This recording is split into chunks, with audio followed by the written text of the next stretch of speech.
आयकर विभाग यानी कि इनकम टैक्स डिपार्टमेंट ने कांग्रेस के 4 बैंक खातों को सीज कर दिया था। शुक्रवार को कांग्रेस नेता और कोषाध्यक्ष अजय माकन ने बताया कि इनकम टैक्स डिपार्टमेंट ने उनके पार्टी के बैंक खाते फ्रीज कर दिए हैं। युवा कांग्रेस का बैंक अकाउंट भी फ्रीज किया गया। हालांकि आईटी ट्रिब्यूनल ने बुधवार तक खातों से फ्रीज को हटा दिया है। पूरी खबर क्या है, चलिए जानते हैं।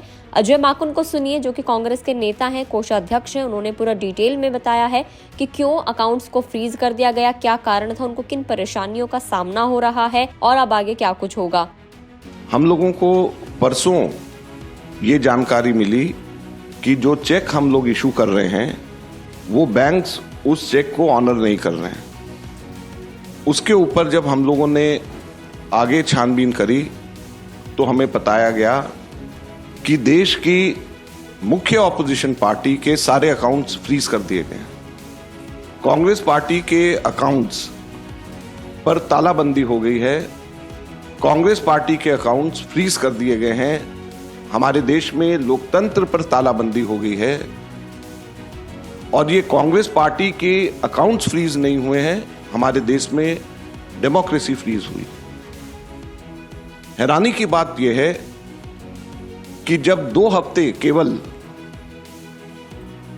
यह हफ्ता चुनाव घोषणा के लिए रह गए हों, ऐसे समय में प्रमुख ऑपोजिशन पार्टी के अकाउंट फ्रीज करके यह सरकार क्या दिखाना चाहती है और किस आधार पर फ्रीज करे गए हैं, मैं आपको बताना चाहूंगा तो हास्यास्पद है। और ना केवल कांग्रेस पार्टी के, कल शाम को यूथ कांग्रेस के भी अकाउंट्स फ्रीज कर दिए गए और यूथ कांग्रेस और कांग्रेस दोनों के अकाउंट्स जो फ्रीज करे गए हैं, 210 करोड़ की रिकवरी इनकम टैक्स डिपार्टमेंट ने यूथ कांग्रेस और कांग्रेस से मांगी है। 210 करोड़ की कुल रिकवरी। और यह पैसा किसका है? यह कोई धनाढ्य पूंजीपतियों का पैसा, कॉर्पोरेट टैक्स का पैसा नहीं, कॉर्पोरेट बॉन्ड्स का पैसा नहीं है। ये पैसा जो कांग्रेस पार्टी के अकाउंट्स में है वो ऑनलाइन जो हम लोगों ने क्राउड फंडिंग जो करा है उसका पैसा पड़ा हुआ है।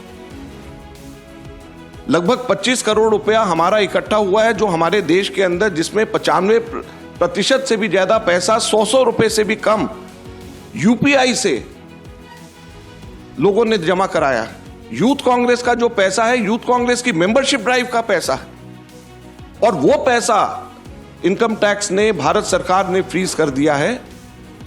हैरानी और दुख की बात है। और दूसरी तरफ जो कॉर्पोरेट बॉन्ड्स का पैसा, जो सुप्रीम कोर्ट ने जिसको अनकॉन्स्टिट्यूशनल कर दिया है, वो भारतीय जनता पार्टी के पास में वो पूरा पैसा है और उसको वो खर्च कर रही है। तो लोकतंत्र कहां पे हमारे देश के अंदर जिंदा रहेगा? मैं इसलिए आज आपको बताना चाहता हूं और कहना चाहता हूं दुख से कि हमारे देश के अंदर लोकतंत्र खत्म हो गया है। लोकतंत्र पे बेड़ियां लग गई हैं, लोकतंत्र पे तालाबंदी हो गई है। ये कांग्रेस के अकाउंट के ऊपर तालाबंदी या बेड़ियां नहीं है, ये लोकतंत्र के ऊपर तालाबंदी और बेड़ियां हैं। चुनाव से 2 हफ्ता पहले अगर किसी भी पॉलिटिकल पार्टी के अकाउंट जब फ्रीज हो जाते हैं, उसके ऊपर तालाबंदी हो जाती है, तो ये लोकतंत्र के लिए इससे ज्यादा चिंता और दुख की बात नहीं हो सकती। क्या हमारे देश के अंदर एक पार्टी का ही सिस्टम रहेगा?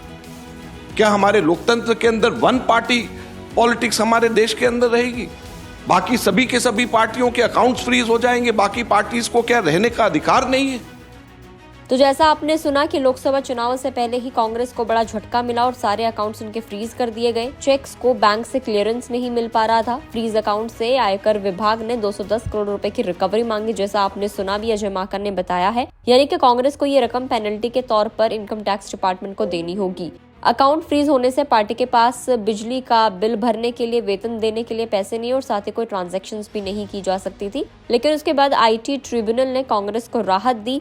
आयकर अपीलीय प्राधिकरण यानी कि ITAT ने फ्रीज को हटा दिया। कांग्रेस की तरफ से आईटी ट्रिब्यूनल में वरिष्ठ वकील विवेक तनखा ने पक्ष रखा था और बताया कि कांग्रेस मुख्य अपोजिशन पार्टी है, आम चुनाव पास में है और पार्टी के अकाउंट फ्रीज होने से सारे काम इम्पैक्ट हो रहे हैं। ऐसे में कांग्रेस के खाते डीफ्रीज कर दिए गए। ट्रिब्यूनल ने शुरुआती राहत के तौर पर बुधवार तक कांग्रेस के बैंक खाते से फ्रीज हटा दिया है। इस मामले में बुधवार को सुनवाई होगी। ट्रिब्यूनल का कहना है कि सुनवाई होने तक कांग्रेस को अपने बैंक खातों पर लेन देन करने की छूट दी जा रही है। हालांकि इनकम टैक्स डिपार्टमेंट को अमाउंट से संबंधित जानकारी देनी होगी। फिलहाल ट्रिब्यूनल की सुनवाई के बाद ही साफ हो सकेगा कि कांग्रेस को 210 करोड़ रुपए की पेनल्टी देनी होगी या नहीं। पूरी डिटेल अब आपके सामने है। आप कमेंट करके ये बताएं, क्या लोकसभा चुनाव से पहले इस तरीके का कदम उठाना एक अपोजिशन पार्टी के लिए वो आप सही मानते हैं या गलत मानते हैं? आप किसको यहाँ पर सही मान रहे हैं, किसको गलत मान रहे हैं, कमेंट करके बताएं। फेसबुक पर वीडियो को देख रहे हैं तो फेसबुक पेज को लाइक करें, यूट्यूब पर देख रहे हैं तो गुड रिटर्न्स के यूट्यूब चैनल को सब्सक्राइब करना ना भूलें।